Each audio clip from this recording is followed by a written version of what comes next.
दर्शकों नमस्कार। मैं सुजय प्रकाश उपाध्याय हूँ और आज मैं बात करूँगा आप लोगों के लिए जिनका जन्म जेठ महीने में हुआ है। जेठ महीने का अभिप्राय कि आपका जन्म 16 मई से लेके 15 जून तक, ये अवधि इधर उधर भी हो सकती है। आप देख लें कि आपका जन्म वाकई जेठ महीने में हुआ है अथवा नहीं। इस महीने को वेदों में सूची कहा गया है। इस महीने में सूर्य वृष राशि में होता है और 3 नक्षत्रों से गुजरता है, कृतिका से, रोहिणी से और मृगशिरा से।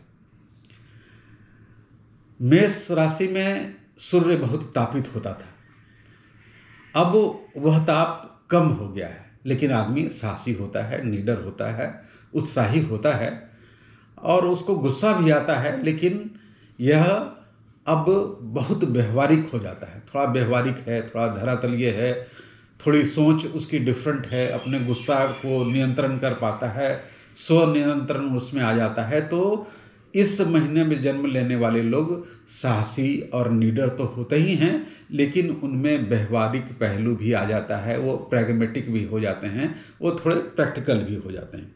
इनके जीवन के कुछ पूर्व निश्चित नियम होते हैं, कुछ पूर्व निश्चित संस्कार, इनके कुछ पूर्वाग्रह, जिनको व्यक्ति किसी भी कीमत पे छोड़ना नहीं चाहता।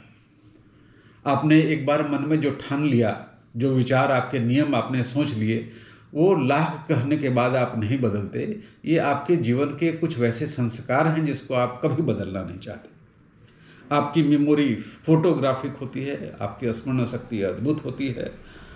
और इस महीने में जन्म लेने वाले लोग थोड़े संसारिक भी हो जाते हैं, थोड़े मटेरियलिस्टिक प्लेजर्स की चाहत अधिक होती है। क्यों? क्योंकि सूर्य वृष राशि में है और वृष राशि का स्वामी शुक्र होता है। शुक्र बाह्य आडंबर को शो करता है, तो आप में एक विशेष तरह की संसारिकता आ सकती है। आपकी आजीविका भूमि से संबंधित, भवन निर्माण से संबंधित, प्रॉपर्टी से संबंधित हो सकती है। यदि इस महीने पर बृहस्पति का किसी तरह से संबंध हो जाए, सूर्य के साथ बृहस्पति हो या बृहस्पति की दृष्टि होती हो, तो आप सरकारी नौकरी में भी जा सकते हैं, बड़ा पद पा सकते हैं। यदि बुध का प्रभाव हो जाए तो कला क्षेत्र, अभिनय, इन चीज़ों में भी आप आगे बढ़ सकते हैं। लेकिन बिजनेस ऐसे लोग ज़्यादा करते हैं। जहाँ तक स्वास्थ्य का सवाल है, आप मोटापा से ग्रसित हो सकते हैं, आप गला संबंधी कोई परेशानी आपको हो सकती है, मूत्र रोग संबंधी बीमारियां भी आपको हो सकती हैं, लीवर संबंधी प्रॉब्लम्स आपको हो सकते हैं। विवाह ऐसे लोग थोड़ा विलंब से करते हैं और ऐसे लोगों को का विवाह अगहन, आश्विन और माघ महीने में जन्म लेने वाली पार्टनर से करना चाहिए। अगहन का मतलब हो गया 18 नवंबर से लेके 17 दिसंबर तक के बीच जन्मे। आश्विन का मतलब हो गया 18 सितंबर से लेके 17 अक्टूबर तक। और माघ का हो गया मतलब 15 जनवरी से 13 फरवरी तक का जन्म। ऐसे जन्म में पार्टनर से शादी होने पे आपका दाम्पत्य जीवन तुलनात्मक ढंग से थोड़ा अच्छा होता है। तो आपका विवाह अगहन, आश्विन और माघ में जन्मे जातिकाओं से या जातकों से होना चाहिए, करना चाहिए आपको। यदि इस महीने में चंद्रमा का प्रभाव हो या उसकी दृष्टि हो, तो आपका विवाह अधिक उम्र की महिला से हो सकता है या अधिक उम्र की महिला से आपके अंतरंग संबंध हो सकते हैं। केतु का संबंध हो जाए तो आप अंतरजातीय, अंतरराष्ट्रीय विवाह कर सकते हैं। तो ये तो हुई विवाह की बात। ऐसे लोगों के लिए उजला, हरा और नीला रंग बहुत उपयोगी होता है। आप इसे प्रयोग घर में वस्त्रों के लिए, कार के लिए कर सकते हैं। रत्न ऐसे लोगों के लिए ज्योतिष कहते हैं कि हीरा पहनिए या फिरोजा पहनिए।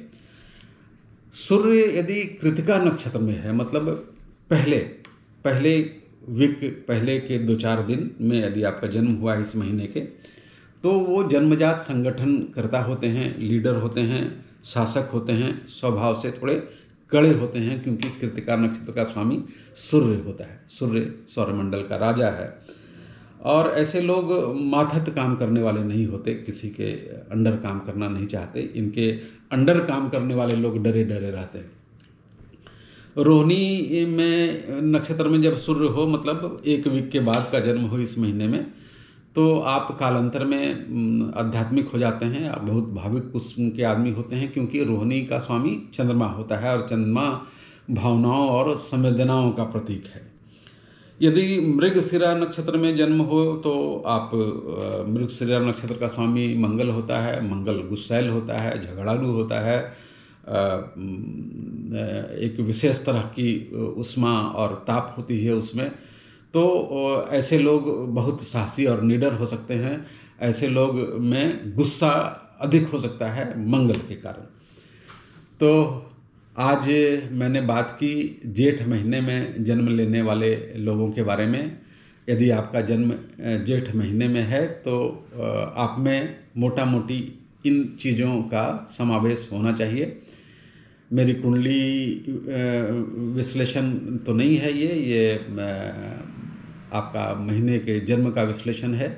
यह कैसा लगता है आपको? यदि अच्छा लगता है तो मेरे चैनल को लाइक कीजिए, सब्सक्राइब कीजिए और शेयर कीजिए। आपका बहुत बहुत धन्यवाद।